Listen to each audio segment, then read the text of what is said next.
अस्सलाम वालेकुम फ्रेंड्स, आप मेरे चैनल पर पहली बार आए हैं तो प्लीज़ मेरे चैनल को ज़्यादा से ज़्यादा सब्सक्राइब कीजिए, लाइक कमेंट और शेयर कीजिए और मेरी कहानी शुरू से आखिर तक सुनिए।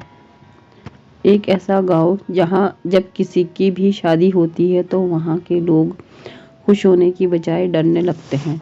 वहां कभी भी किसी की शादी होती है तो गांव में किसी न किसी की मौत भी होती ही है। कहते हैं यहाँ जब भी किसी की शादी होने वाली होती है तब इसमें से एक दुल्हन की आत्मा घूमने लगती है।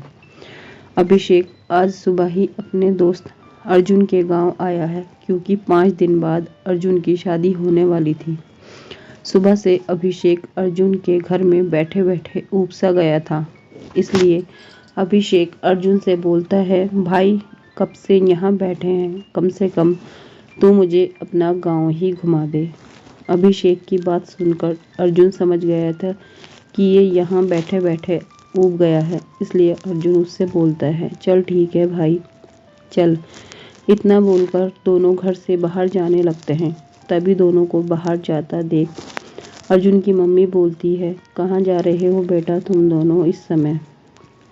अर्जुन फिर अपनी मम्मी का जवाब देते हुए बोलता है, कहीं नहीं मम्मी, बस अभिषेक को अपना गांव घुमाने ले जा रहा हूँ। फिर अर्जुन की मम्मी बोलती है, ठीक है, पर रात होने से पहले आ जाना, तुझे पता ही है अपने गांव के बारे में। फिर अर्जुन जवाब देते हुए बोलता है, हाँ मम्मी मुझे पता है। इतना बोलकर अर्जुन अभिषेक को अपना गांव घुमाने चला जाता है। अर्जुन का गांव काफ़ी बड़ा और सुंदर गांव था। काफ़ी चहल पहल थी उस गांव में। अभिषेक को भी काफ़ी मज़ा आने लगा था। वो दोनों घूम ही रहे थे, तभी अर्जुन के फ़ोन में उसकी मम्मी का फ़ोन आता है। वो अपनी मम्मी से बात करके अर्जुन फिर अभिषेक से बोलता है, यार भाई तू गांव घूमने मुझे अभिषेक कुछ ज़रूरी काम है, मैं घर जा रहा हूँ और तू भी रात होने से पहले घर आ जाना। इतना बोलकर अर्जुन अपने घर जाने लगता है और अभिषेक हाँ में अपना सिर हिलाते हुए आगे बढ़ जाता है। फिर उसके बाद अभिषेक गांव घूमते हुए काफ़ी आगे निकल जाता है, पर उस समय थोड़ा थोड़ा अंधेरा होने लगता है। इसलिए अभिषेक भी घर जाने को वापस चलता है और वो रास्ता भूल जाता है। इसलिए अभिषेक अर्जुन से रास्ता पूछने के लिए अपना फ़ोन अपनी जेब से निकालता है और अपनी किस्मत को कोसते हुए बोलता है, यार 1% बैटरी बची है, काश बात होने के बाद ही फ़ोन स्विच ऑफ हो। ये बोलकर अभिषेक अर्जुन को फ़ोन करने लगता है और जैसे ही अर्जुन फ़ोन दूसरी ओर से उठाता है और गुस्से में बोलता है, अबे यार कहाँ है तू, अभी तक गांव में इतनी रात तक घूमना सही नहीं है। फिर अभिषेक जवाब देते हुए बोलता है, भाई पहले मेरी बात तो सुन ले, मैं यहाँ। अभिषेक ने इतना ही बोला था तभी अभिषेक का फ़ोन स्विच हो जाता है ऑफ। पर उसके अभिषेक आगे जाने लगता है और सोचता है, अभी आगे कहीं से रास्ता पूछ लूँगा। यही सोचते हुए अभिषेक आगे तो बढ़े जा रहा था, पर उसे वहाँ आसपास कोई नहीं दिखता। तो अभिषेक को यह देखकर बड़ी हैरानी होती है क्योंकि तभी थोड़ी ही देर पहले इस गांव में काफ़ी चहल पहल थी, पर अब पूरे गांव में सन्नाटा सा छा गया था। अब दूर दूर तक कोई नज़र नहीं आ रहा था। अभिषेक इधर उधर चले ही जा रहा था, पर वह अर्जुन के घर का रास्ता नहीं ढूंढ पा रहा था।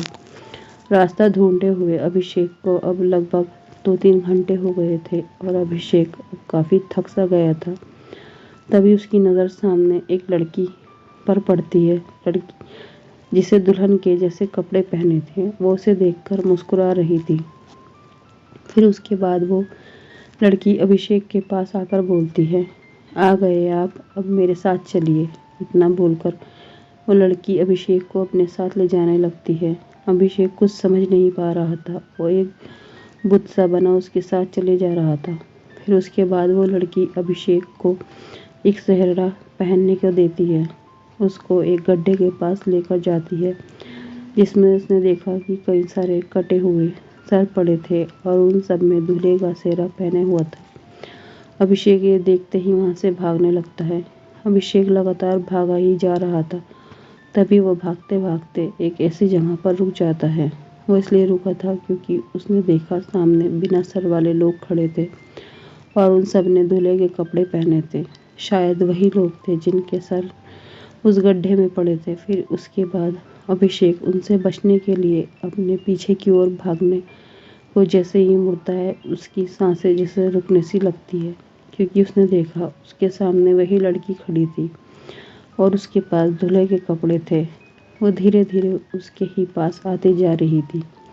अब वो सभी बिना सर वाले लोग भी उसके पास ही आ रहे थे।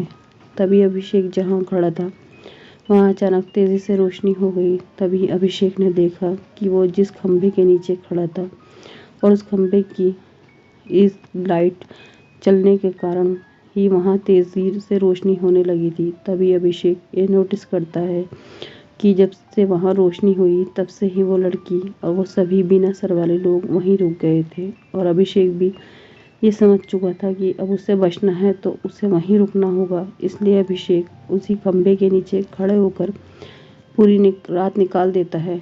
फिर उसके बाद अभिषेक जब अर्जुन के घर आकर सारी बात बताता है, तब अर्जुन की अम्मी अभिषेक को बताती है वो दुल्हन की आत्मा है। इस गांव में कई सालों से कहते हैं कि उस लड़की की जिस दिन शादी होने वाली थी उसी दिन उसका कत्ल किसी ने कर दिया था। और तभी से वो जब भी इस गांव में किसी की भी शादी होती है तो किसी न किसी की जान ज़रूर लेती है। और तुम इसलिए ही बच पाए थे क्योंकि जिस खम्भे के नीचे तुम खड़े थे उसमें सफ़ेद रोशनी देने वाली लाइट लाइट लगी थी। ये कहते ही कोई भी शैतानी शक्ति सफ़ेद रोशनी में नहीं आ सकती। फ्रेंड्स, आपको मेरी कहानी कैसी लगी प्लीज़ कमेंट में बताइए और मेरे चैनल को ज़्यादा से ज़्यादा सब्सक्राइब कीजिए। शुक्रिया। अल्लाह हाफिज़।